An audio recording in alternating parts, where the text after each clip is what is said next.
Y'all get score 50.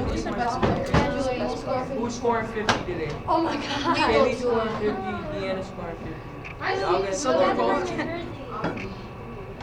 in 6-minute quarters. Hey, it's possible. You're gonna have to shoot I have like 34, 5. so it's possible. It is possible. Plus the competition. Go. We have like 5. So y'all better score 50 Just today, go. otherwise y'all gonna lose. Just go. Better You're score not 50. even going, so just do it. Score 50, score 50. That's Okay, all I'm like, telling you. hi. Number. Yeah, I know. Number 5. Because someone took number 4. Juliana Salinas. Who took number 13? I don't know what. The unlucky 13. Oh, I know it. Haley, why were you at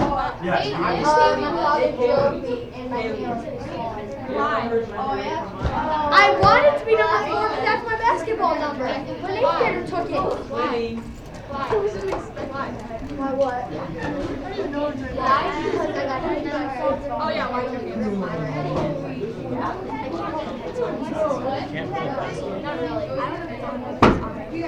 Today's gonna be a struggle. Yeah? Wait, how are you playing basketball? We're both like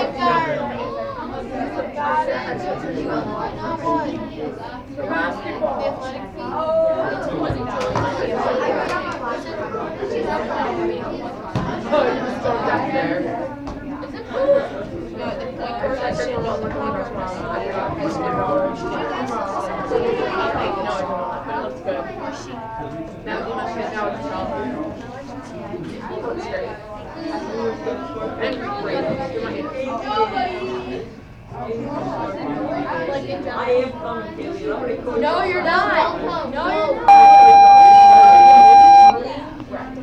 Alright, ladies and gentlemen.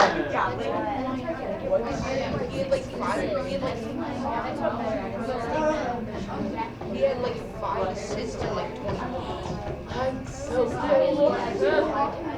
Okay, ladies and gentlemen. Oh, Veronica was there again. Really quickly, who are we missing today? I know Alex isn't here. Alex isn't here. Brooks. I come up there. I'm like, No, both. Wait, then who's not here? Brenda's not. No, Brenna's here. Alright.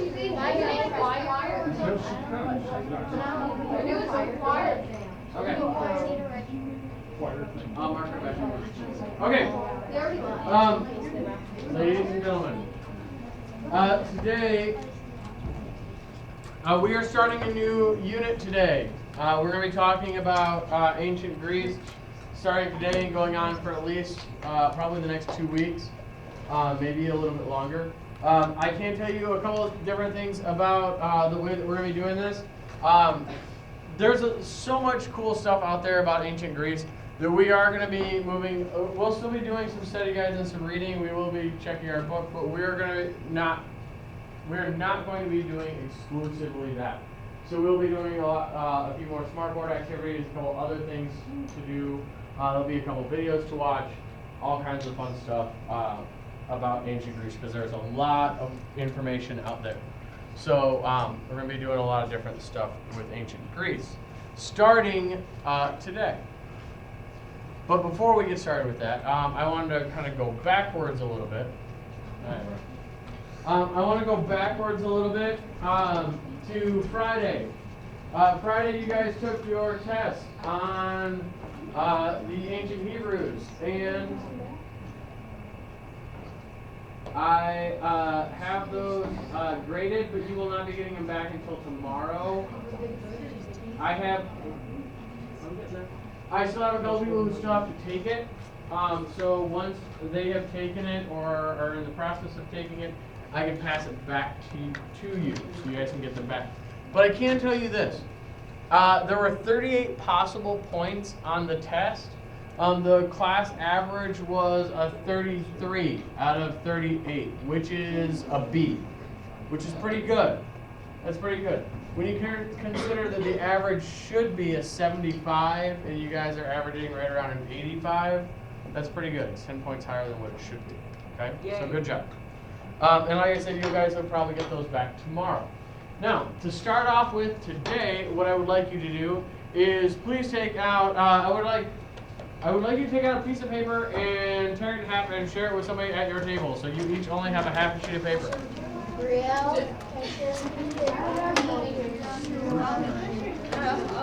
Can I get a full sheet? On this piece of paper, no, it's just a half sheet. On this half sheet of paper, you are going to write your name, and you are going to number it 1 to 5. 1 to 5.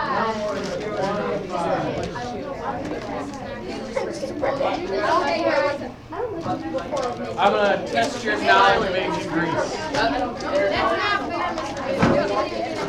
Here's my knowledge of ancient Greece, right there. All right. You like that? We're going to test your knowledge of ancient Greece right here and right now.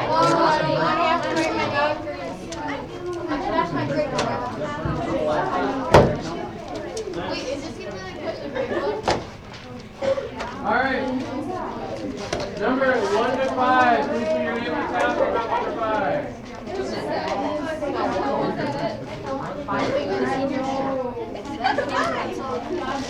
Are we ready? There's no randomness. It's very specific. Okay, here we go. Question number 1. Should have your name on your page. Numbered 1 to 5. Question number I 1. think a name is very difficult for some people. I don't see it. Question number 1. These are true and false questions. All you have to write down on your paper is true or false. Ready? Number 1. The civilization of ancient Greece was at its peak nearly 1,000 years ago. True or false? All it is true or false. True or false? The civilization of ancient Greece was at its peak nearly 1,000 years ago. True or false? It's a tough question. Number 2. Number 2. The ancient Greeks had no written language, but still produced a very successful civilization. Number 2. The ancient Greeks had no written language, but still produced a very successful civilization. True or false? It's just whatever. This is not graded, so don't. Number 3. Don't tell them that. Oh, it is Is this graded. graded? What? Number 3.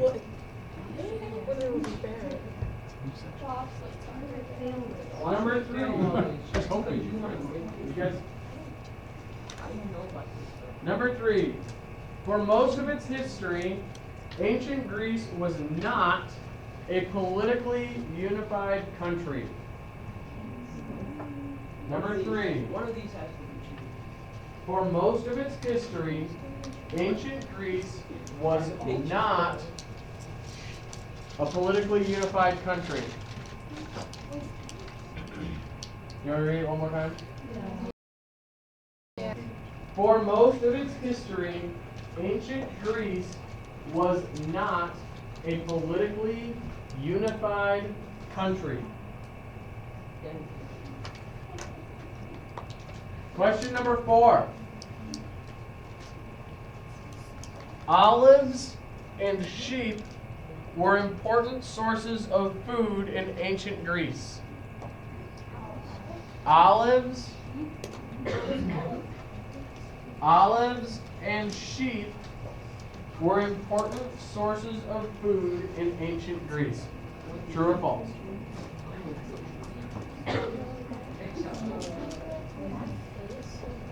Final question. I'm doing this too much. Okay, good. I'm answering. Final question. The ancient Greeks believed that one all-powerful God created human beings, ruled over their lives, and decided when they would die. Well, that's one of the possible answers. I'll read it one more time for those of you who are too busy chatting. The ancient Greeks believed that one all-powerful God created human beings, ruled over their lives, and decided when they would die. All right, I want you to set this aside for just a minute. I think 5 was like Drew's last ball. Hey,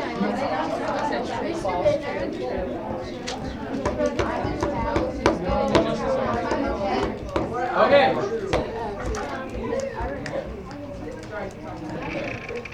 Ladies and gentlemen.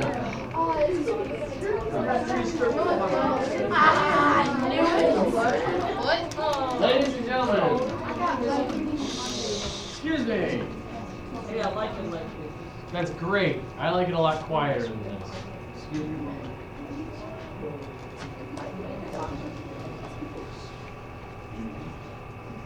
We have a short video to watch. They will give you the answers. After the video, we will discuss the answers. We'll discuss the questions again. We'll go back over them. You can check your answers and see how well you did on my little quiz. And then I have some homework for you. What is all this teacher thinks yours?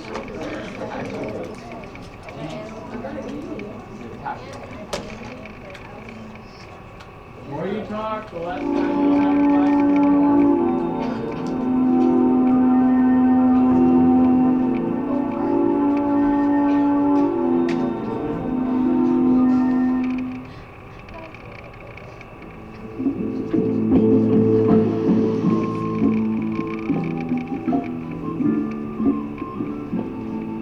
2,500 years ago, a remarkable civilization was thriving here in Greece. Greece is known as the birthplace of Western civilization because its people created the world's first democratic government, the first Olympic Games, and made important contributions to architecture, art, literature, science, and mathematics. And their mysterious religion has enriched countless generations with its many wonderful myths and legends.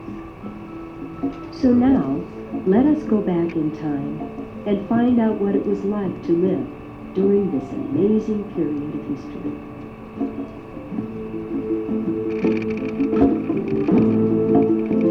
The civilization of ancient Greece developed here in the northeastern region of the Mediterranean Sea, in an area known for its beauty, where the mountains touch the sea.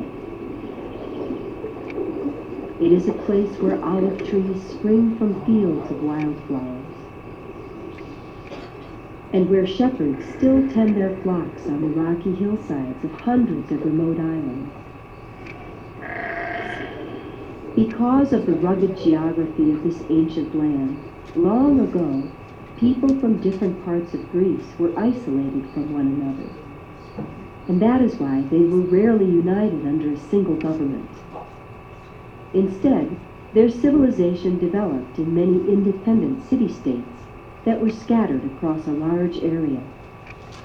Basically, a Greek city-state was nothing more than a tiny country made up of a single city and the lands and villages that surrounded it. Each city-state was unique. Each had its own system of government, its own laws, and its own military. But because the citizens of all the different city-states spoke the Greek language, had similar customs, employed similar styles of building and art, and worshipped the same gods and goddesses, historians have combined them into a single great civilization, known as the civilization of ancient Greece. The lives of the ancient Greeks were strongly influenced by their religion, and by understanding their beliefs, we can learn quite a lot about the world in which they lived. The Greek religion was very well organized, and yet it wasn't based on sacred books of teachings, such as the Bible or the Quran. Instead, it slowly grew and developed over thousands of years. Religion was taught mainly through folk tales called myths that were passed down from one generation to the next. Greek myths told of the magical powers and adventures of the gods. The Greeks worshipped the nature spirits of rivers, springs, trees, and caves. But most important to them were the gods and goddesses that came from the snow-covered peaks of Mount Olympus. The ancient Greeks thought that the Olympian gods were a family of huge, all-powerful beings who could change their shapes by magic. The Greek gods were believed to be immortal. That is, they could live forever. Each god had a different role. Some governed various regions of the world, while others controlled the many different things that affected human life. For example, here we see a statue of the god Poseidon. He ruled the seas and all the creatures in them. Poseidon's brother Zeus was the king of the gods and ruled the sky and stormy weather. Zeus was also the father of many of the most important gods and goddesses. His children included Apollo, the god of the sun, Artemis, the goddess of the hunt, and Athena, the goddess of wisdom, to name just a few. The Greek gods were thought to be a lot like human beings because myths told of how they got angry and jealous and even fought with one another. The way the ancient Greeks could obtain a god's advice was by asking questions of a strange woman called an oracle. Oracles used a special room hidden underneath temples like this one. By performing special ceremonies, oracles spoke in the god's voice and could see into the future. The ancient Greeks believed it was very important to keep the gods happy so they wouldn't cause trouble in the world. And that was why temples were always the finest buildings in any Greek town. Greek temples weren't like churches, mosques, or synagogues because ordinary people weren't allowed inside to worship. Instead, a temple was built to be a home for a god's spirit. Several temples stood on the rocky hill of the Acropolis, or high city, that overlooked the streets of Athens. And of these temples, this one, called the Parthenon, was completed around the year 432 BC. The temple was constructed of pure white marble for the goddess Athena, the protector of their city-state. Inside the Parthenon, a famous sculptor had constructed an enormous statue of the goddess from wood, gold, and ivory. In Athens, the main festival of the summer, the Panathenaea, honored Athena's birthday. The festival began with a joyous procession in which gifts and sacrificial animals were brought to her temple. As people paraded through the streets, they sang hymns and played musical instruments. After reaching the temple, a splendid ceremony was held in which Athena's birthday gift from the Athenians, a newly woven gown, was placed on her statue. Outside the temple, the animals were sacrificed and some of their meat was burned on a sacred fire. After the ceremonies ended, the people of Athens enjoyed a typical Greek feast of meat, olives, grapes, cheese, figs, bread, and wine. Athens was probably the best of all the Greek city-states. It was famous not only because of its many fine buildings, but also because it was where the world's first democracy was established. In fact, democracy is a Greek word that means government by the people. Although the Athenian democracy allowed enslavement of people captured in wars and did not allow women to vote, it still proved to be very successful. Under it, Athens thrived, and with the help of some of the greatest statesmen, artists, and scholars in history, the city grew in wealth, beauty, and power. Religious festivals, such as the one honoring Athena, were very important to the ancient Greeks. Most religious festivals included contests in which athletes competed with one another in front of huge crowds. The largest and most famous of these contests, the Olympic Games, are still held today. The first Olympic Games took place here in ancient Olympia in the year 776 BC. Olympia was a sanctuary or sacred town built for Zeus, and originally the Olympic Games were held in his honor.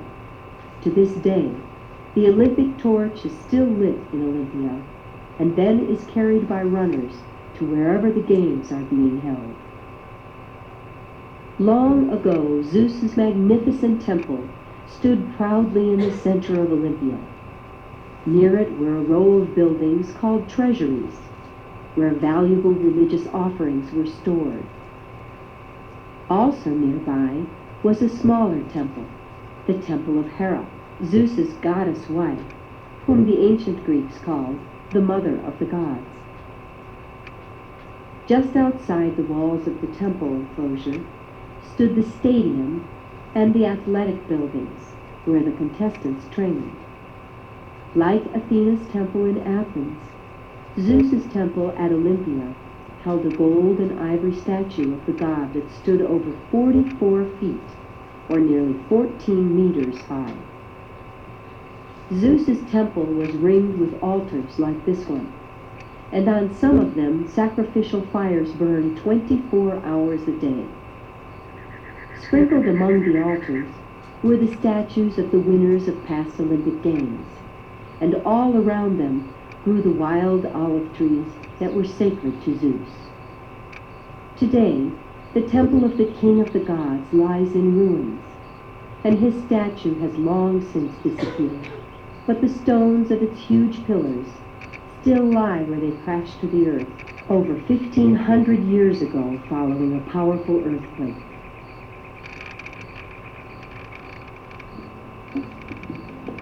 The Olympic Games were held every 4 years at midsummer. They lasted for a whole month, and during this time, warfare among the city-states stopped as a sign of respect for Zeus. Tens of thousands of men came from all parts of Greece, either to watch or to participate in the games. Women, however, were not allowed to attend. During the first day of the Olympic Games, religious ceremonies were held. There was a grand procession, and offerings and sacrifices were made to Zeus. The next day, here in the stadium, the events began. There were foot races, wrestling contests, and boxing matches, to name just a few. Besides these events, horse races and chariot races were held in the Olympic racecourse next to the stadium. For prizes, instead of the bronze, silver, and gold medals of today, the winners of the ancient Olympic Games were crowned with wreaths made from the branches of Zeus's sacred olive trees. In Greece, this simple ceremony was considered the greatest honor a man could ever receive. Athletic competitions were an important part of life in ancient Greece, but watching plays was probably an even more popular activity. Plays were held in open-air theaters like this one, which were found in nearly all Greek towns. In the center of each theater stood a small round altar to the god Dionysus, because theaters were actually his temples. In fact, the best seats were always reserved for his priests. Dionysus was the god of wine and pleasure, and in ancient Greece, wild religious festivals were often held in his honor.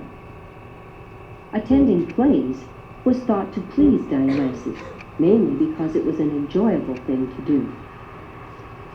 The ancient Greeks loved to watch day-long plays that were performed in the circular area at the foot of the grandstand they called the orchestra. The Greeks were very famous for their plays, which were based on legends and myths. Greek plays were very different from those of today, because the actors in ancient times were always men who wore masks like this one, that had strange, exaggerated expressions. It is quite interesting that just a short walk from the huge theater seen here, there once stood the greatest center for healing in all of ancient Greece. Long ago, sick people came from far and wide, hoping to be cured here at the sanctuary of Asclepius. Asclepius was the god of medicine and the son of Apollo, the sun god. Myths told of how the god had learned healing from a very wise being belonging to a race of creatures called centaurs that were half man and half horse. The temple of Asclepius was guarded by thousands of snakes, the god's sacred animal. It was outside this temple that those seeking to be cured sacrificed animals and burned offerings to the god of medicine. After making their offerings, the sick people followed a path through the woods to a hospital building where they spent the night sleeping on the skin of the animal they had just sacrificed. While they slept, they were lucky. The god of medicine appeared to them in their dreams. In the morning, the patients would tell a temple priest what they had seen in their dreams, and the priest would prescribe a treatment to cure them. In ancient Greece, some of the most common treatments for sick people were having them take special baths, do physical exercises, or even having them perform mental exercises, such as studying certain books or writing poetry. The medical treatments used by the ancient Greeks must have actually done some good, because their civilization prospered for quite a long time until the Romans started to conquer them around 220 BC. But the Romans truly admired the Greeks and ended up absorbing many Greek ways into their own civilization. And so it was the Romans who spread Greek ideas, styles of art, and religious beliefs to the countries of Western Europe. And that is why ancient Greece has come to be known as the birthplace of Western civilization. When European explorers began to cross the great oceans, they brought Greek ideas with them to the New World. It is very easy to see the influence ancient Greece has had on us by looking at the styles of many of the buildings found in almost any town in America. Two of the best examples of the Greek style of architecture are found in Washington, D.C., in the fine buildings of the United States Supreme Court and the U.S. Capitol. And it is interesting to think that inside of these famous buildings that were built to resemble Greek temples, the democratic principles of government that began thousands of years ago in ancient Greece are still being followed today.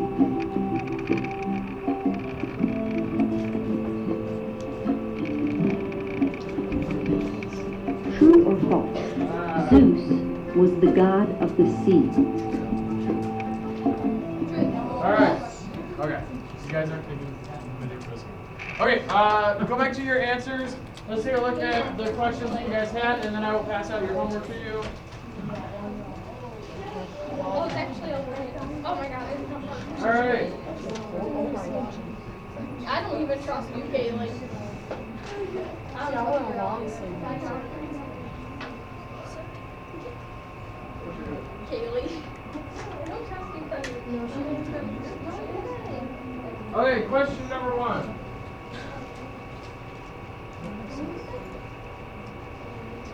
Oh, here it is. Question number 1. The civilization of ancient Greece was at its peak nearly 1,000 years ago. Is that true or false? False. False. It was over 2,000 years ago. What band? False. Number 1 was false. Over 2,000 years ago. That was kind of a misleading. 1,000 years ago would put it taking place like Same time as the Middle Ages. Yeah, 2,000 years ago. 2,000 years ago. Over 2,000 years ago. Number 2, the ancient Greeks had no written language but still produced a very successful civilization. False. Yes. False. They did have a written language. It was called Greek. Number 3. For most of its history, ancient Greece was not a politically unified country. True or false? I didn't even know what that meant, so I guess false. It is true. Yes. That's right. It is true. There was, for a long period of time, there was no, quiet down. There was no official nation known as Greece. Instead, there was a large number of city-states. There were their own independent governments, their own independent political systems that believed in the same. They had similar beliefs, similar language, similar cultures, and so they are now considered to be one larger nation. But at the time, they were not. They actually warred amongst themselves regularly, fought amongst themselves for territory. Number 4, olives and sheep were important sources of food in ancient Greece. True. True. Yes. How True. many times did they mention olives? Important source of food. Finally, question number 5. The ancient Greeks believed that one all-powerful God created human beings, ruled over their lives, and decided when they would die. True or false? False. I got 100. I missed the first one. I got 100. Okay. The first page of this. Ladies and gentlemen, the first page of this is a quiz over the video. I want you are going to take the quiz. The second and third pages of this are a list of vocabulary terms about ancient Greece that we will be looking at while we study ancient Greece. This is hard.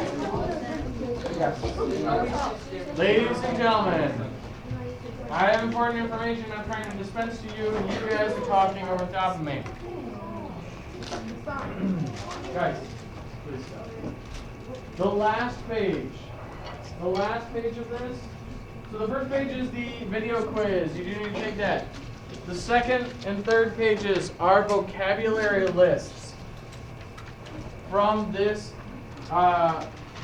we will be looking at over the course of this unit.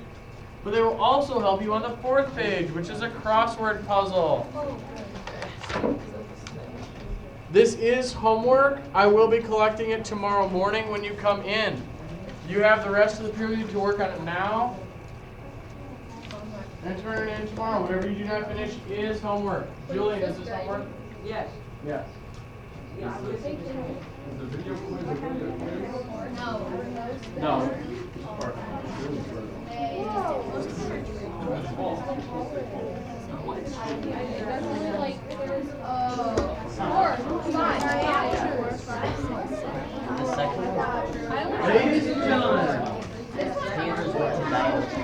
Ladies and gentlemen, excuse me. Last I checked, I don't remember telling you guys that this was a group project to work on. Huh? He enjoys watching this. Oh, I get it. The names of the type of.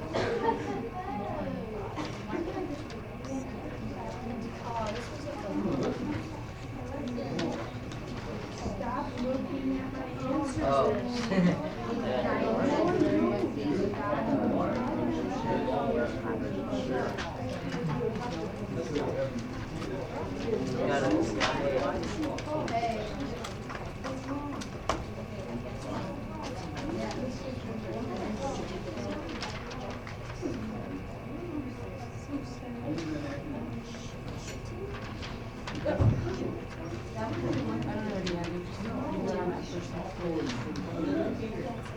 And they even have their own page. Think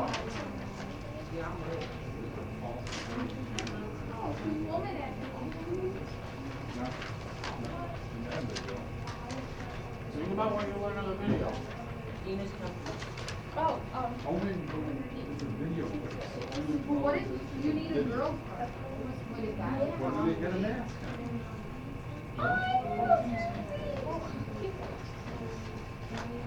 Or there wasn't anything coming to do. That'd be really boring.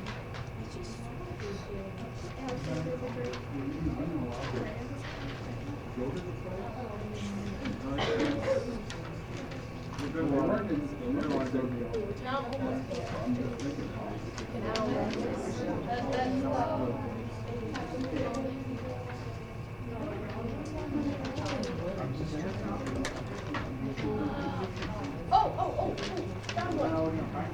Sorry, great. That's right. Yeah, that's true. Hey, city, city of Bridget, the height where.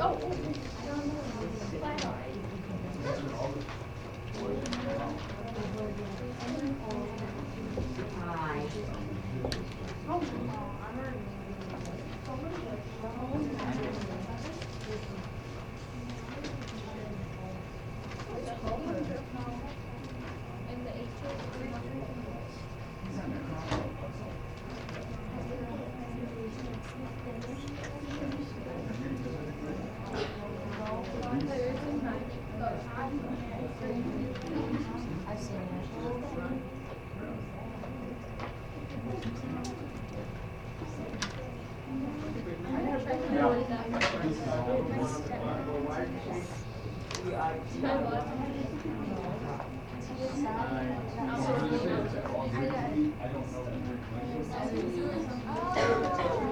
Oh, here, I got. Wait,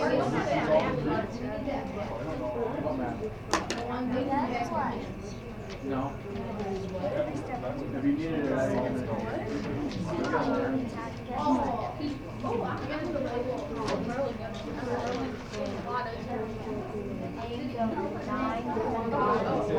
Yeah, it's a typo. My typo.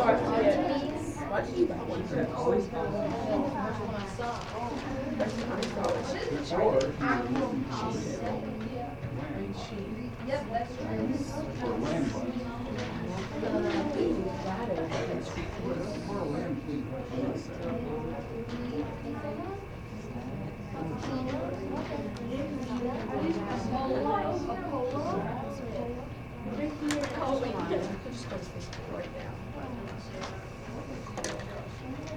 Oh, I saw another one. The lights out was at midnight, and so I didn't do anything. And so the first thing I was at 4 hours of sleep, and I got I would go to sleep at like 10.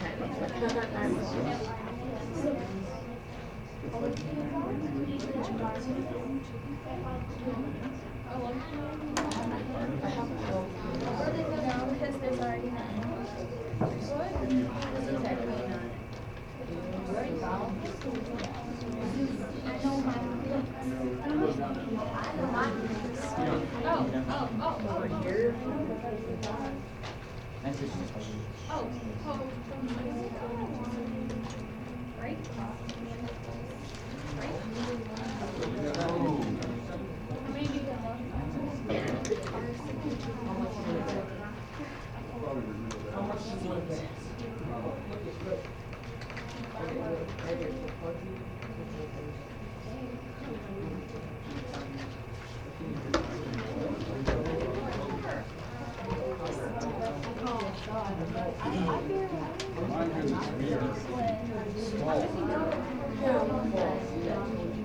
Is this all green? Ooh, let's see if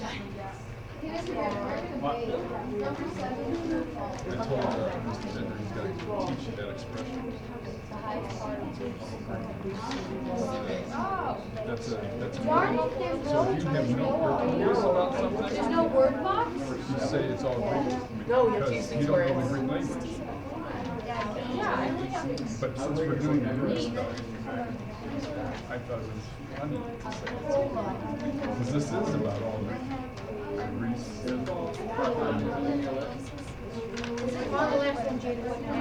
What is it?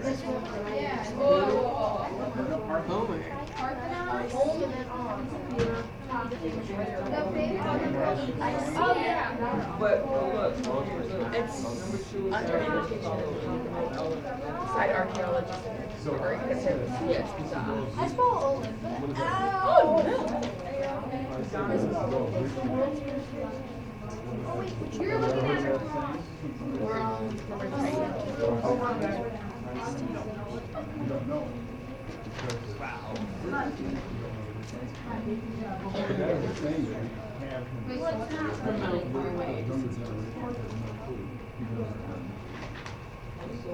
No,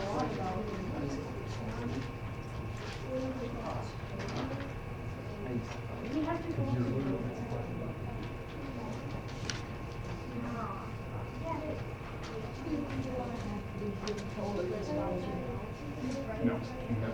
The wife of Zeus?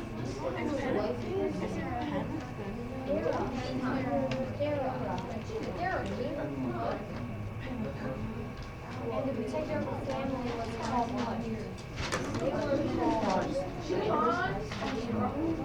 Where's the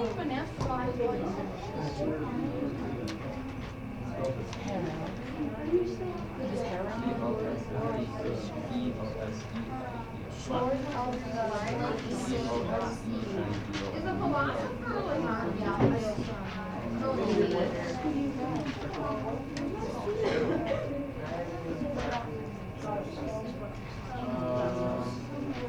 Aristotle. It's there. You gotta remember this. These packets up there, and then show you what's next to what's very bottom. But it says it's a famous Greek philosopher, Steve, like the maybe that chocolate Yeah. Aristotle. Everything's okay.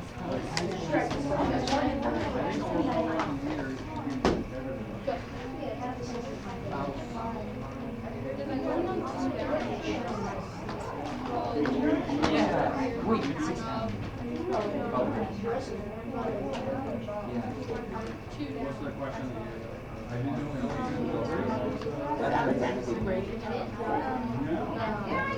Oh, yeah, you Oh, I don't have that one. Haha. Have a great day. See you tomorrow.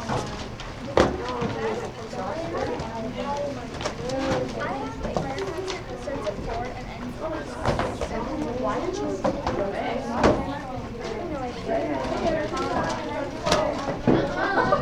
Lexi, we gotta take a walk. Alright,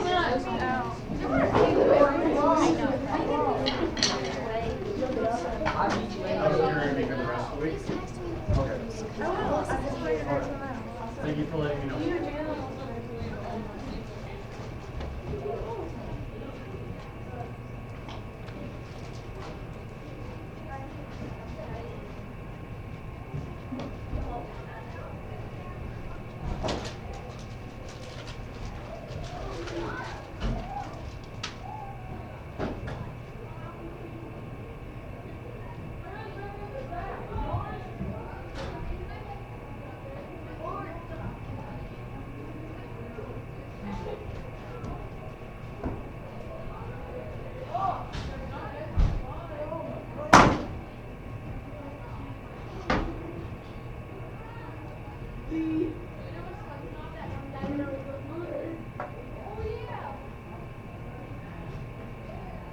Hello.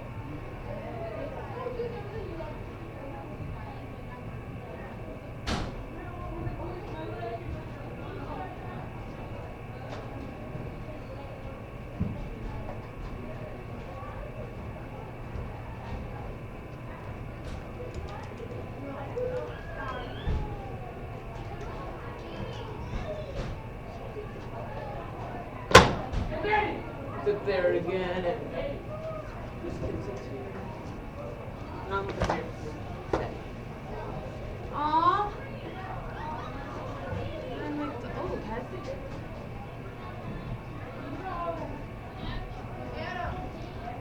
You like the Anaheim Ducks?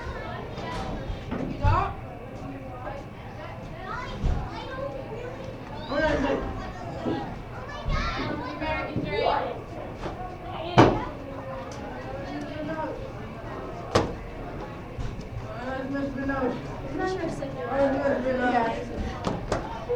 Where'd it go?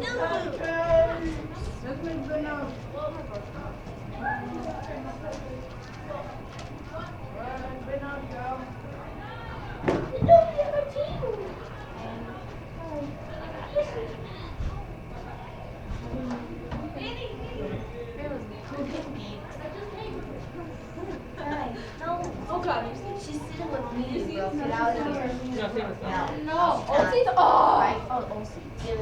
No. You sit here. Where do I sit? You sit. You sat there, right? You're not gonna leave. No. Oh, okay. Sorry, I literally just forgot. But you just said we're sitting in our own seats. And I didn't go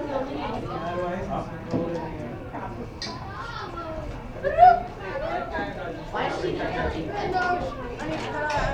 Guys, I went to Danny's house this week. It was really fun. He beat me 5 times. He's so I proud. almost beat him in Madden 13 when it was my first time Then playing. 25 minutes. Madden 25 was my first time playing. Yeah. It was like 14 to And 20. then I just threw you a ping pong trick. And I started 5 minutes. By 2 points. Oh, the first time I beat him was by 6 years. 6. And you had kept track. And how much did Julie beat him by? I beat you. I know, but the second time. You beat me by 2 points. I beat you by 6. Yep. All right. Ladies and gentlemen. I'm gonna grab a saucer. Hi. She's like that one. What?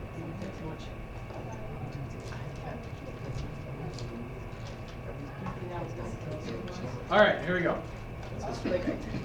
All right. A number of you, ladies and gentlemen, a number of you turned in your notebooks to me already on Friday, as I asked. Other people, I gave you the weekend to finish it up and turn it in. So if you have not turned it in yet, I need it by the end of the period today. I'll have you put them. I'm gonna put these. This is your pile. I'm gonna have you put them in this pile with these, or with these on this table in just a couple of minutes. I'm gonna be taking a look at them today while you guys are doing something else. As we've talked about, today we're starting a new section. Today we're actually gonna start talking about Greek mythology. We're gonna start talking about what we're gonna do is we're gonna yeah, Greek mythology. Greek mythology is the basis for so many of our stories that we have. It's a connection to many of our stories. I know, Eric, I thought he was teaching them. I was like, wait, what? So, for some of you guys, this is going to be a little bit of double dipping because you have me for world history, and we're talking about ancient Greece in world history. So you're going to learn a lot of the history side of it in world history, but in here, we're going to talk more about the writing side of it. We're going to talk about the literature, we're going to talk about the plays, we're going to talk about the mythology and how the mythology has actually affected and connects to the way we think about stories and heroes and different things today. Okay? So that's what we're going to be focusing on today, or well, throughout the course of this year, probably about 2.5 weeks. We'll be talking about Greek mythology. The first thing we're going to do today, though, is we're going to learn a little bit about a particular god. Throughout the way here, we're going to learn a lot about the story behind particular gods. Okay. And we're going to learn kind of in depth. We're going to watch a video on a particular god. And we'll do this for at least a couple of the major gods. Not all of them. If we did that, that's all we would do for the rest of the year. And I don't feel like doing that. So we're going to concentrate on just a couple of gods. Today, our focus is going to be on Zeus. We're going to start right at the very top. Start with the main god, Zeus. We are going to talk about Zeus. We're going to watch a video on Zeus, and then we're going to do a smartboard activity over the different gods that we're going to be talking about throughout the course of this unit, and some of the stories, mythologies that go into this. Tomorrow, we're going to talk a little bit more about the particular mythologies and the things that go into the myths, and more of the actual story elements. But in order to really understand that, we need to know more about the gods. So we will be learning a little bit about the gods. Probably like every other day, we will be learning more about the gods as individuals. Okay? So, as I expect, actually, can I have you guys do me a favor? Can you guys move to that table and occupy that table? Thank you. It just makes my sight lines a lot easier. Wait, forever? Yeah. So that table just makes my sight lines a lot easier. Thank you. Yes. I think there's 11. I think there's 11 main gods, and there's a whole bunch of side gods. But we're not going to talk about all of the main gods. We're going to cover a few of the big ones. At least the big three. We will talk about at least the big three. The big three would be Zeus, Poseidon, and Hades. Those are the big three. We will definitely talk about those three. We might talk about the other ones a little bit, but we're gonna get started today. As I have explained before in this class, whenever we watch videos, I expect you to be paying attention. I do not expect people to be taking naps or working on homework from another class. Is this graded? Watching the videos. Are you watching? There's a speaking and listening grade that's part of yours, and I think I'm going to put that in there. There's definitely also a participation grade that's part of it, so I'll put it in there. As long as you guys are paying attention to the video and not talking through it, standing. I'll put those points in there. Yes. Are we gonna do any female gods? We will probably not. We probably won't watch the big long videos on the female gods, but we will talk about them, and we'll watch smaller things on them. So we might do like a day where we try and cover the three major female gods, which are Hera, Aphrodite, and Athena. We'll probably cover the three of them. Okay. All right. Any other questions before we get started?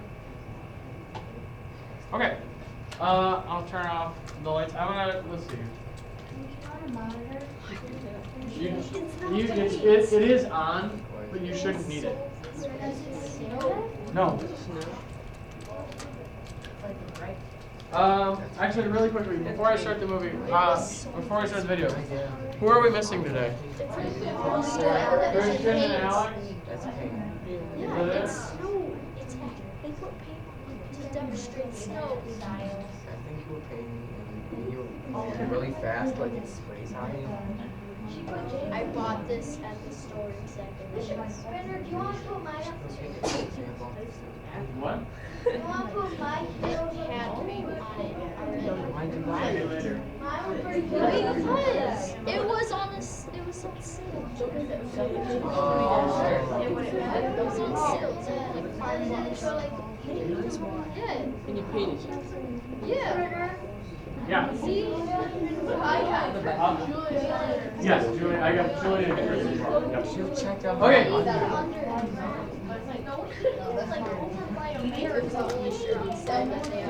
All right, ladies and gentlemen, I'm gonna start the movie. So please. What's the three-headed dog? Cerberus. Battles his father for control of the universe, and seizes more power than any god ever had. A son battles his father for control of the universe, and seizes more power than any god ever had. This is the story of Zeus, Greek mythology's supreme commander. To us, it's a myth, but to the ancients, it was reality, a way to make sense of a terrifying world. Some Greeks believed Zeus was the one true god, centuries before Christ, and that nature's worst catastrophes were a sign of his wrath. This is the myth of Zeus, as it was originally told, and the surprising truth behind it.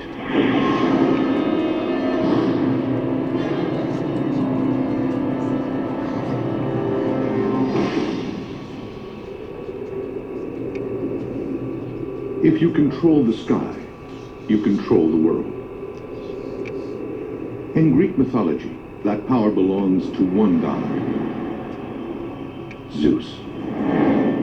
He reigns as the enforcer of justice, the master of men and gods. Zeus was the king of the gods, but he was also responsible for dispensing justice, both to the gods and to mortals on the earth.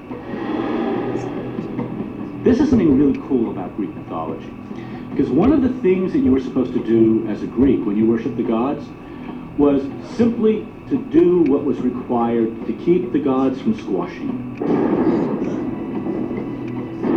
As commander of the skies, Zeus has the power of nature at his disposal. That gives him the most devastating weapon of all. The most powerful symbol of Zeus is the lightning bolt. This is what Zeus carries. It's his main accoutrement.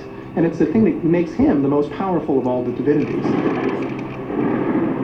Attributing lightning to Zeus was a way for the Greeks to explain the unexplainable. In a time before science, mythology put faces on the forces that shaped the world. The Greeks used mythology to try and figure out why the world operates the way that it does. They didn't have scientific explanations yet for how the world came into existence, or why lightning strikes here but not there, or why it strikes then and not some other time.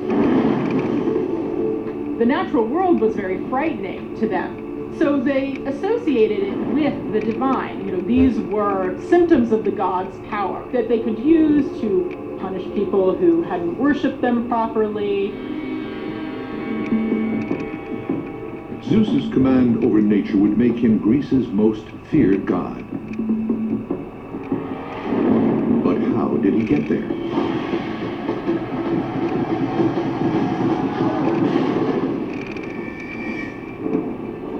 What we know of Zeus begins with the writings of the ancient Greek author Hesiod, around 700 BC. His book, called Theogony, was the ancient Greek story of creation.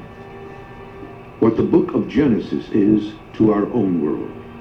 Theogony is Hesiod's attempt to make sense of the world, to bring order to it by telling the story of a dynastic family rivalry that winds up in a well-ordered cosmos that is the world that you and I know today.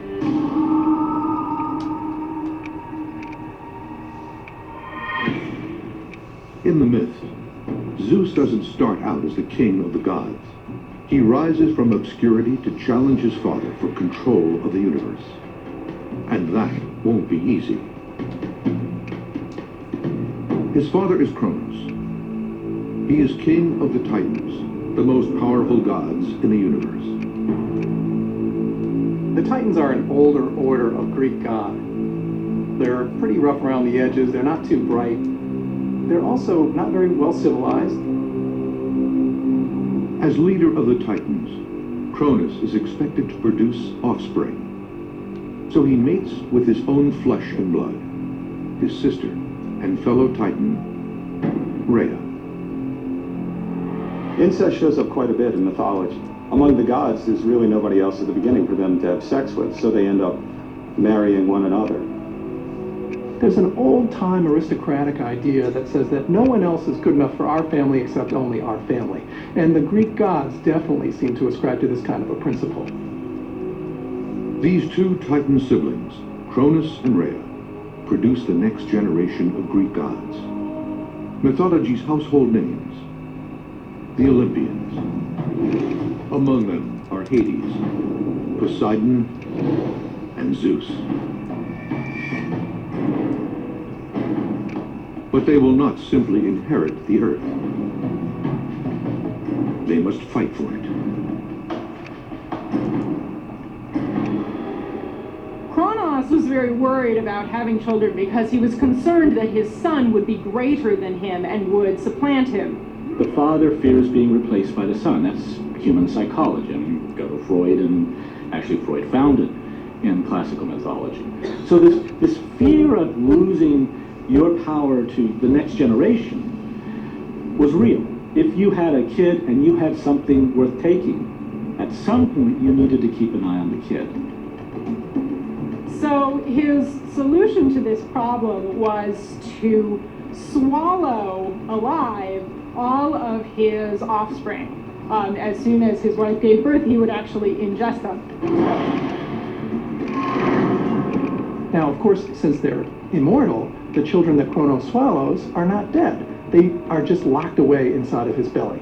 He's trying to control them and keep them from developing a power base so they might be able to overthrow him. To the Greeks who told the myth, this was an appalling act. Cannibalism was as deplorable then as now. We see the Greek authors giving voice to their fears through mythology. Cannibalism, sacrifice were horrible taboos. But when you project these things onto the gods, it gives you a safe place to explore the consequences of what might happen.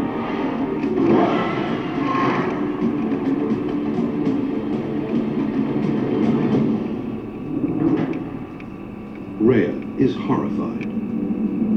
All 5 of her children have been swallowed alive. Now, she is pregnant again. But this time, she has a plan. She sneaks away and gives birth in secret to a son, the future king of the gods, Zeus. But Cronus is expecting another child to swallow. So Rhea wraps a rock in a baby blanket and presents it to him. Without thinking twice, he grabs the bundle and gulps it down. So the plan of Rhea is put into place. Kronos has swallowed down the stone instead of Zeus. Zeus then, as an infant, is spirited away, and he's put in what the ancient myth tellers tell us is the folds of the earth.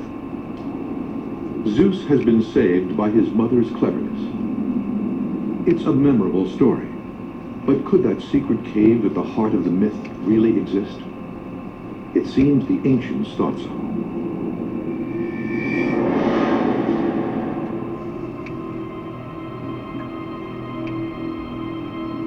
They believed Zeus had been born on the island of Crete.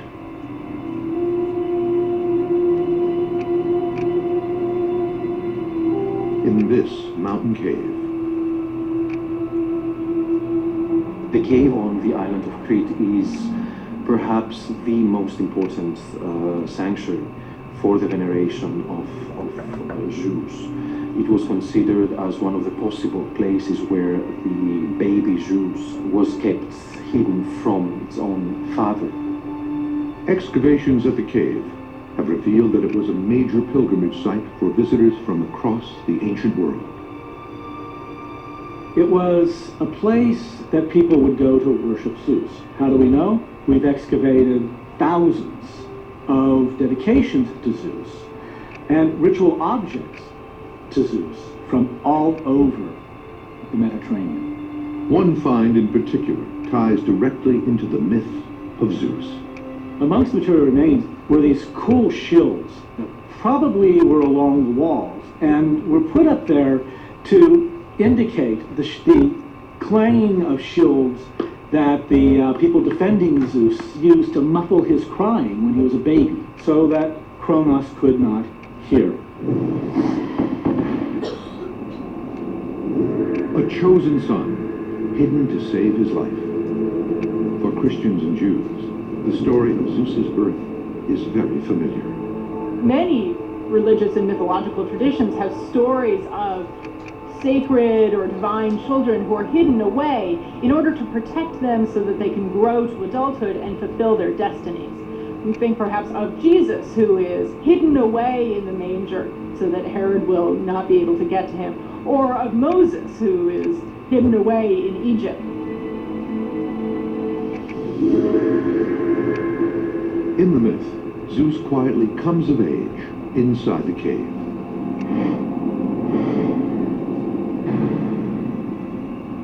He has a kind of training period there out of the eyes of Kronos and is able to acquire his strength and develop into a man. Zeus spends his childhood preparing to fulfill his self-appointed destiny. To challenge his father and the Titans for control of the universe.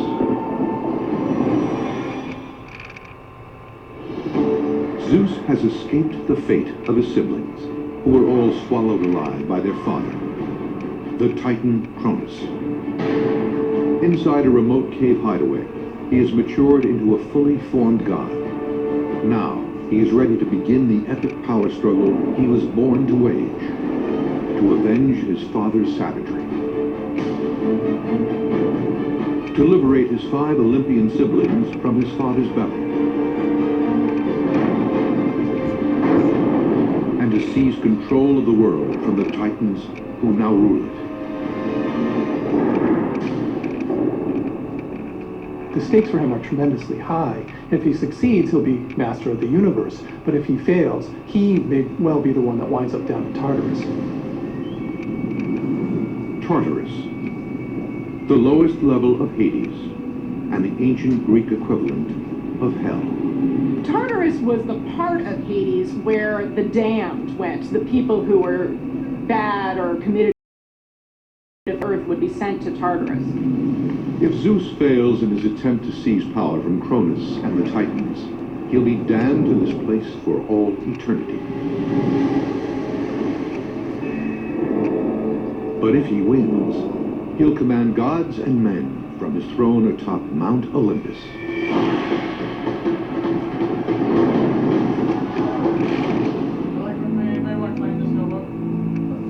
In Greek myth, Mount Olympus is the towering home of the gods, but it's also a real location.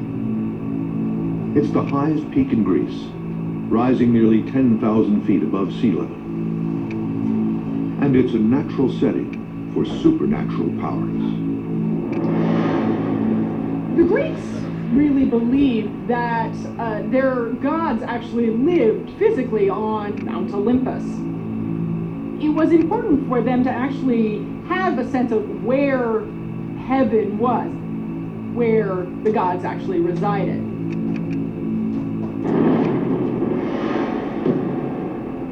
It is from his home base on Mount Olympus that Zeus engineers his rebellion against Cronus and the Titans. Zeus is going to have to get others to come in and help him out so that he can achieve supreme power. This is the ultimate family feud. And so it is to his own flesh and blood that Zeus turns first. He knows his strongest allies will be his 5 siblings, the Olympians, now fully formed adults, but still trapped deep inside Cronus' stomach. If they can be liberated, the Olympians could tip the scales in Zeus' favor and help him destroy the Titans forever. He wanted to free his brothers and sisters, so he concocted a potion.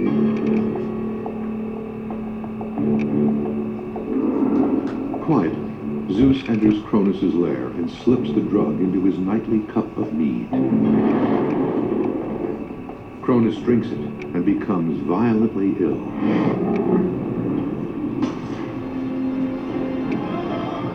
First, he vomits up the stone his wife had given him in place of baby Zeus.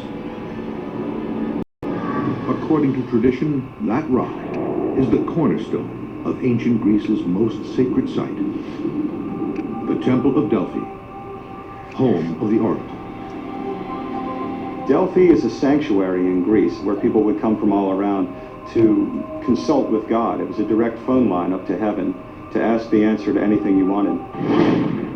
To this day, thousands of years after the story was first told, the stone that Cronus supposedly vomited is still there. At the very center of the temple complex at Delphi is an egg-shaped stone that was understood to be the exact stone that played the role of being the substitute for Zeus that Kronos swallowed. And if you go there today to the Temple of Delphi, the locals will still tell you that the stone that's there is the actual one that was in Kronos' belly.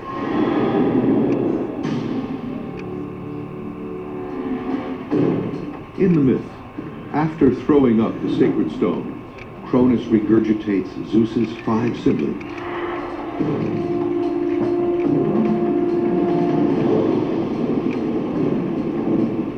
And they are ready to join Zeus's revolution. What marks Zeus as a different kind of leader from those that have come before is his intelligence. He's able to persuade and convince those around him that he should be leader, and he's able to build coalitions. Zeus now has his siblings by his side, but he still needs more muscle to take on the Titans. And there are some other estranged members of the family who are out for revenge. Forgotten brothers of Cronus. The Cyclops. And the 100-handers. But to find them, Zeus has to go to hell. Kronos had feared the powers of these 100-handers of the Cyclopses, and he locked them down into Tartarus. Zeus knew that if he could get their power on his side, he could marshal it to his own ends. He goes down and talks to the 100-handers and says, "I will pay you great respect, and I know that my father Kronos has mistreated you. Now I've freed you, and now you owe me." And even they are moved, and they say, "Yes, great Zeus, we realize not only are you very powerful, but you also know how to treat people well. So we appreciate that, and we will now fight on your side." In gratitude for being liberated, the Cyclops present Zeus with a gift. The power of lightning.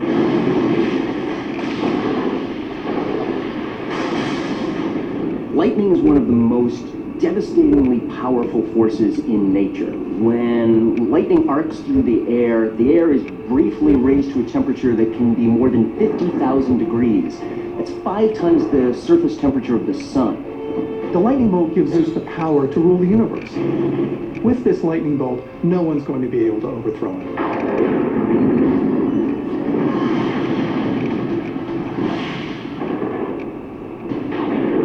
The battle lines are drawn. The Titans will fight from Mount Othrys, the Olympians from Mount Olympus. Between them lies the plain of Thessaly. But this isn't just a mythical battlefield. Thessaly is actually, if we take into consideration the modern map of Greece, is the central part of Greece. It's the biggest plain and the most fertile plain in Greece from ancient times to today.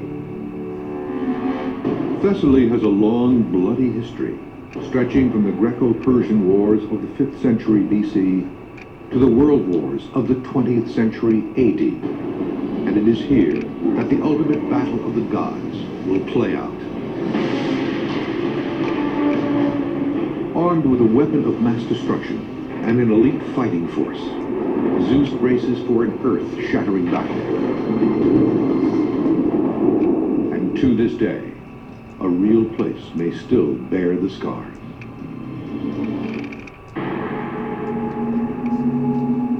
Mythology's defining moment is now at hand.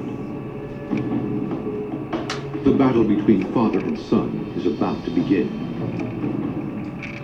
It's the old guard of Cronus and his Titans versus the new blood of Zeus and the Olympians. The outcome will determine who controls everything. From the top of Mount Olympus, Zeus sends a fury of lightning down upon his father's army. The fighting shakes the earth to its core. The only way we can conceive of this battle is simply worlds colliding, all the forces in the universe smashing together at once. You've got the 100-handers over on one side that are ripping off huge hunks of mountain and throwing mountains at the other side. From the Titans, you've got a lot of just brute force and brute strength. They're able to take a punch and keep coming back, coming back, coming back. It's an apocalyptic scene, and not entirely a myth.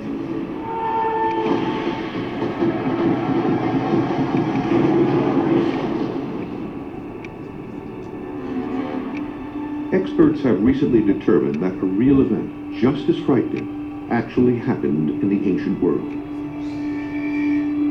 About 3,600 years ago, the Greek island of Santorini experienced one of the most devastating volcanic explosions ever.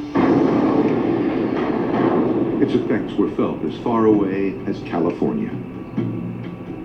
The volcanic blast was the single largest seismic event on Earth in the last 27,000 years. To give you an idea of how massive it was, imagine a mountain about 3.5 miles tall being blown into the sky all at once.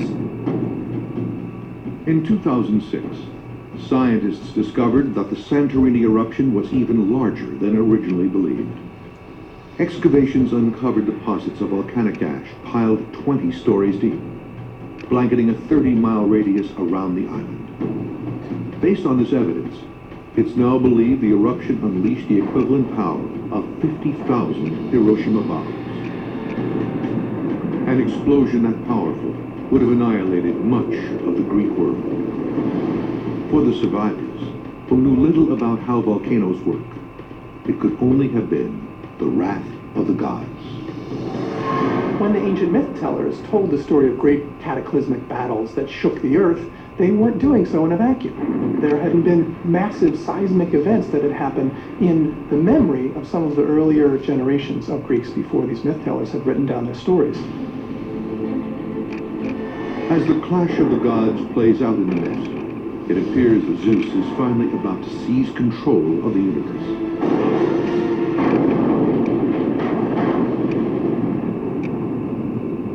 His powerful allies have tipped the balance, and the Olympians are closing in on victory. But the Titans have one last weapon at their disposal.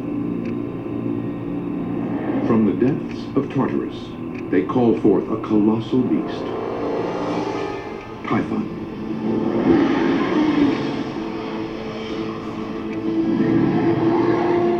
Typhon is a tremendously strong, powerful monster that's challenging Zeus himself.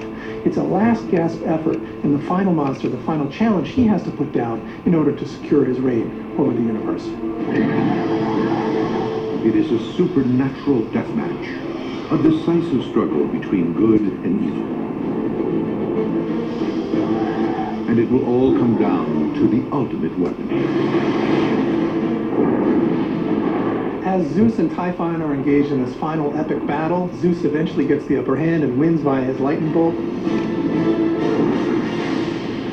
With one final assault, Zeus drives Typhon and his Titan allies down into Tartarus, where they are damned to spend eternity in a fiery abyss.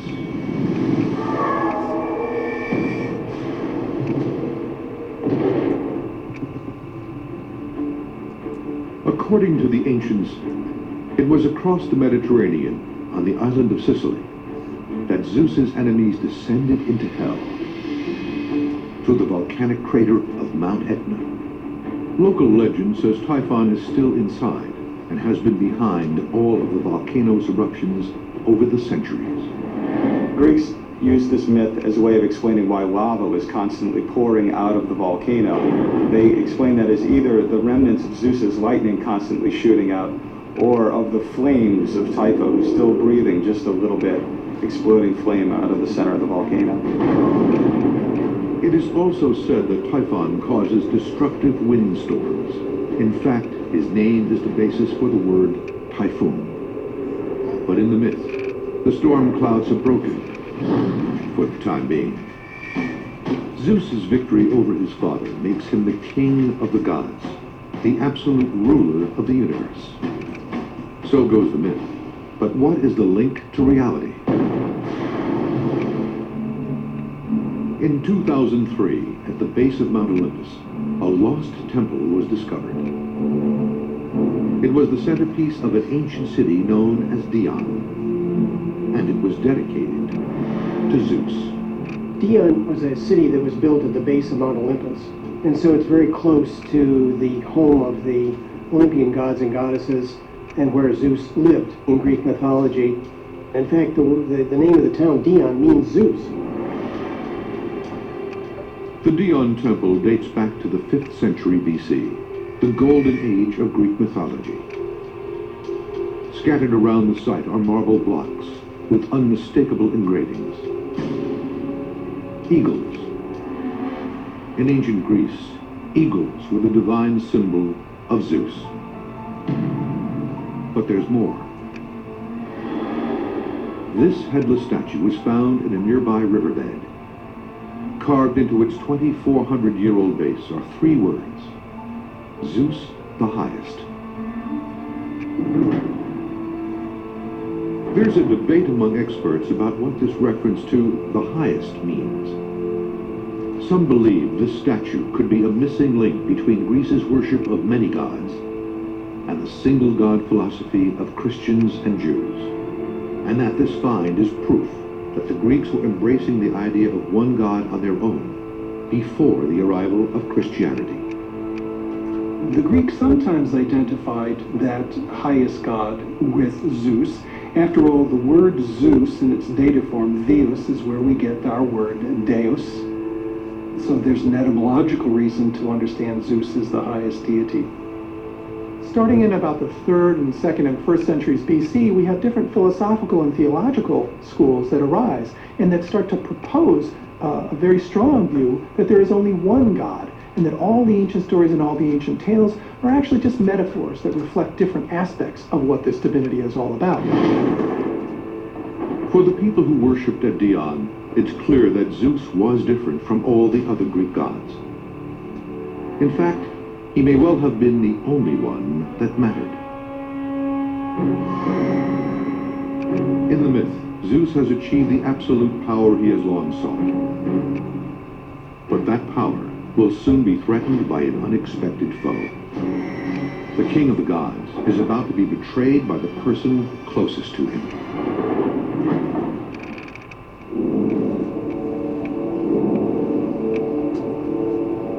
Zeus has won his epic clash with the Titans. He now sits atop Mount Olympus as king of the gods and master of mankind.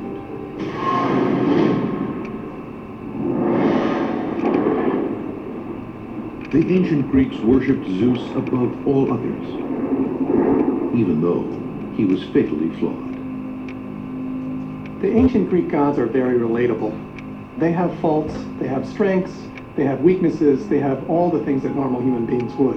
In fact, when the Greeks in these early times think about their gods, one way of trying to understand it is that they see their gods as being a lot like you and I, just really, really big. According to the myth, Zeus has one very human weakness that threatens to be his undoing: an uncontrollable sex drive. Zeus likes the ladies. That's one of the most endearing and enraging things about him, is that he has this very, very human character, that he never saw a girl that he didn't like. Zeus will stop at nothing to seduce his conquests. He even uses disguise.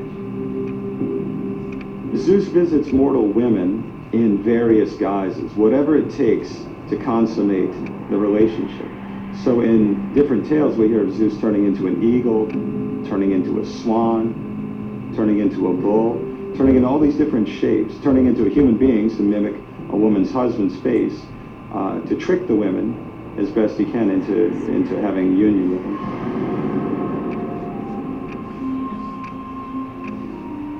A beautiful young goddess named Metis is the first to capture Zeus's attention. He takes her as his wife.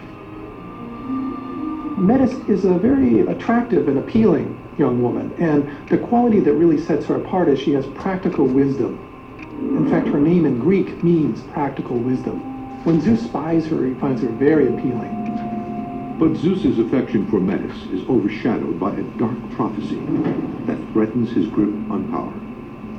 He is told that she will bear him a child who will one day seize his throne. Suddenly Zeus, like his father, must fear his offspring. Zeus is representative of this awful tradition that starts literally from the dawn of time, of sons destroying their fathers in order to take prominence. But Zeus vows that this time will be different, and he takes a drastic step to make sure of it. He swallows his wife, alive.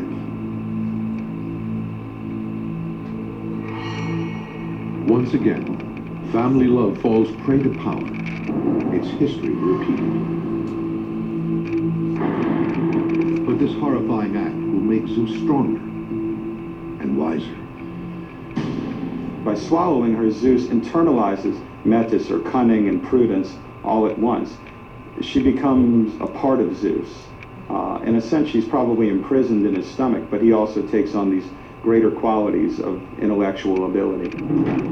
This to us seems a little strange, but it's important to remember that for the Greeks, one of the places that some Greeks thought that they carried their wisdom and their ideas was actually in their stomach. So when Zeus swallows Metis, he actually takes her into the part of himself where really a lot of his best thinking was done.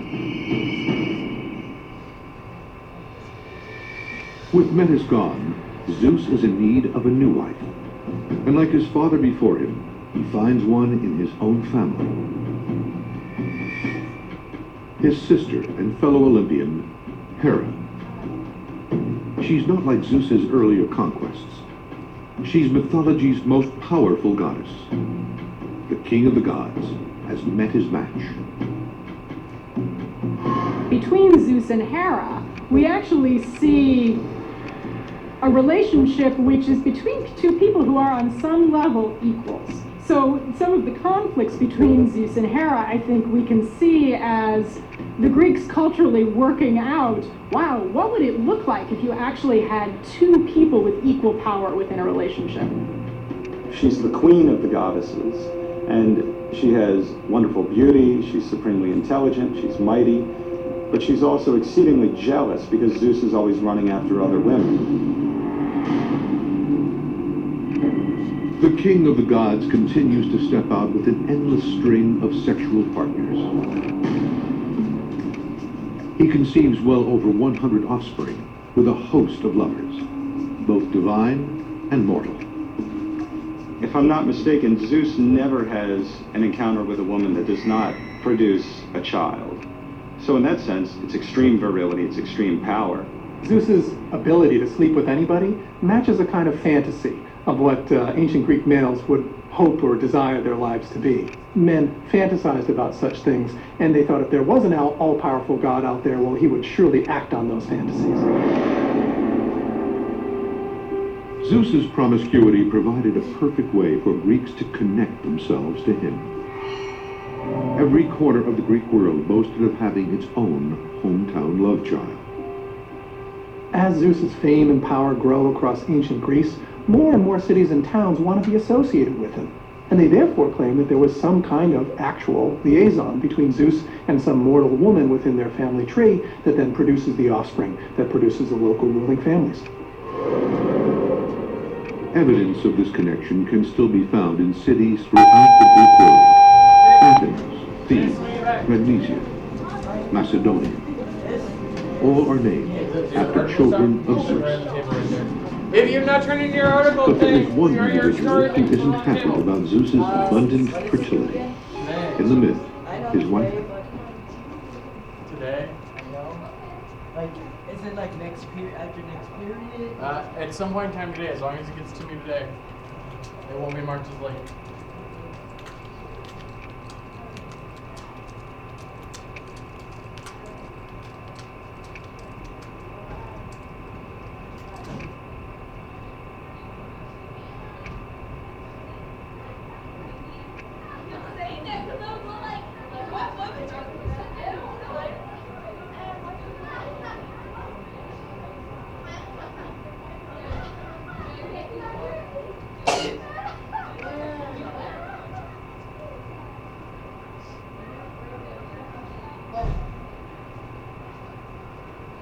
Bittner, do you have Chris Schneider right now? I would, but he's not here. He's not here again. Okay. I was just looking for him to give you a lesson that he missed Friday. Alright, must be sick. Yeah, that's what I have his sister too, and his sister said he was really sick. Okay.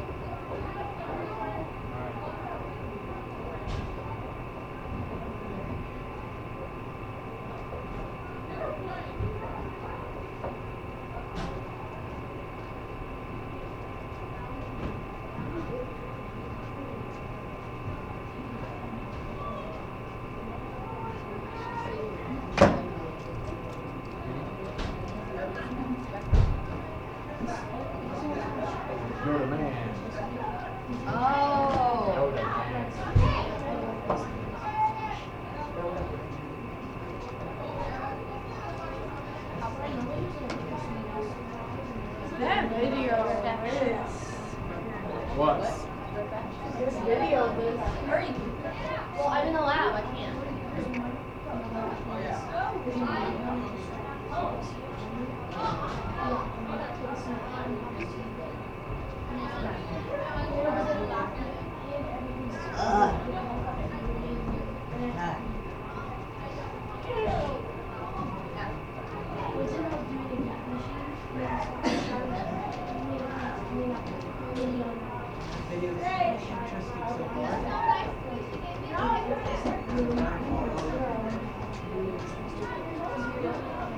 There's always one.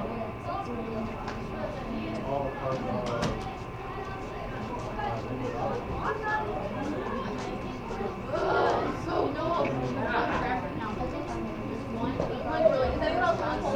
Pringles by a basket.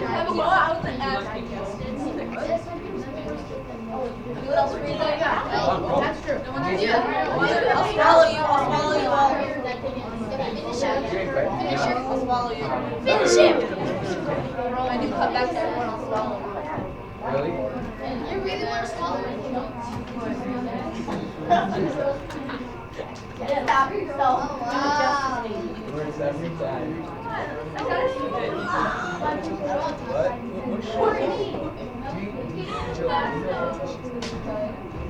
Dang it, Tommy. What's up? Mark this. No, my eyes If you have not turned in your story journal, please make sure you put it there in the pile. Make sure your name is on it so that I know whose it is. Alright, let's get back to the video. Lie down. Courtney hurt my feelings. John, that table. John. Ready? Evidence of this connection can still be found in cities throughout the Greek world. Athens, Thebes, Magnesia, Macedonia. All are named after children of Zeus. But there is one individual who isn't happy about Zeus's abundant fertility. In the myth, his wife Hera has had enough. She vows to make the king of the gods pay dearly for his chronic philandering. She doesn't like to be humiliated in front of the other gods, so she will take it out on her husband. Hera gathers the other Olympians together and lays the groundwork for a revolution. Hera actually goes to her fellow Olympian gods and says, "Why is Zeus in charge? He's no more important or powerful than the rest of us. If we all get together, we can kick him out." So in fact, they rise up and they bind Zeus with chains. Zeus awakes from a nap to find himself tied down, a prisoner in his own bed. It is the ultimate betrayal, a conspiracy carried out by the siblings he once saved. The god revolt was the greatest threat that Zeus ever faced. There was never any sense that mortals could challenge his power, but the combined power of all of the Olympian gods really could have defeated him. This was indeed one of the most horrifying moments in Zeus's career. He was actually about to lose everything. But just when all seems lost, help comes in the form of an old ally. The 100-handers. When they hear Zeus is in trouble, they come to his rescue, breaking his chains as the Olympians run for cover.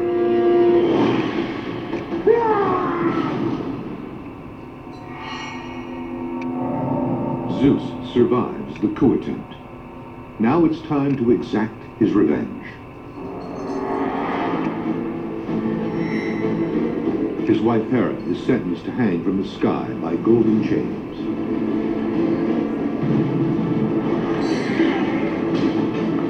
His son Apollo and brother Poseidon are condemned to hard labor. They are ordered to build one of the ancient world's most iconic monuments, the massive walls of Troy. It's another example of myth explaining the unexplainable. To the ancient Greeks, the walls of Troy seemed too strong to have been built by man. So Zeus's punishment of Apollo and Poseidon helped explain their existence. Their ruins survive to this day. In antiquity, people thought it actually had been built by the gods or some kind of divine intervention on behalf of the Trojans. In the myth, Zeus has dealt justice to those who crossed him. But it will be human beings who bear the brunt of his wrath. That wrath will arrive in the form of a massive flood, one that may even be linked to the biblical story of Noah.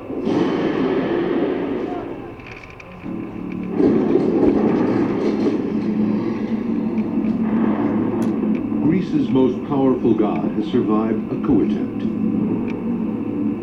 He dealt swift justice to the conspirators, but he's not through yet. Now mankind will experience the full measure of his rage. In ancient times, fear of Zeus's punishment kept a lot of Greeks out of trouble. When people did something wrong, they would have to be very, very careful that Zeus did not smite them with a thunderbolt. There are many, many examples in Greek history of Zeus destroying entire cities and civilizations because he felt that they had overreached themselves, that they had blasphemed the gods, that they had become too proud to be allowed to live any longer. The Greek author Hesiod wrote that without the fear of Zeus's wrath, humans would live like beasts, and the weak would be in the hands of the strong. Zeus is the order bringer. Zeus is the bringer of justice and the bringer of civilization.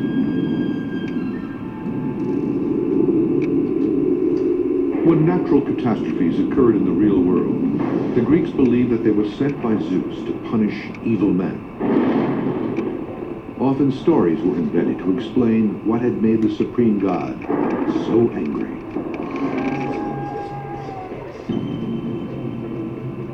According to the myth, Zeus's most frightening moment of wrath comes after he sees humans engaging in cannibalism.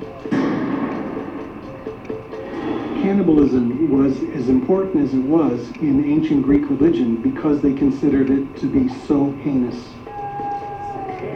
In fact, identification of eating human flesh is something that you would attribute to wolves or to dogs, but hardly to human beings. Zeus is no stranger to cannibalism. His own father Cronus once swallowed all of Zeus's siblings. When he is confronted with the sight of mortals doing the same thing, he becomes enraged and vows to destroy the human race with a catastrophic flood.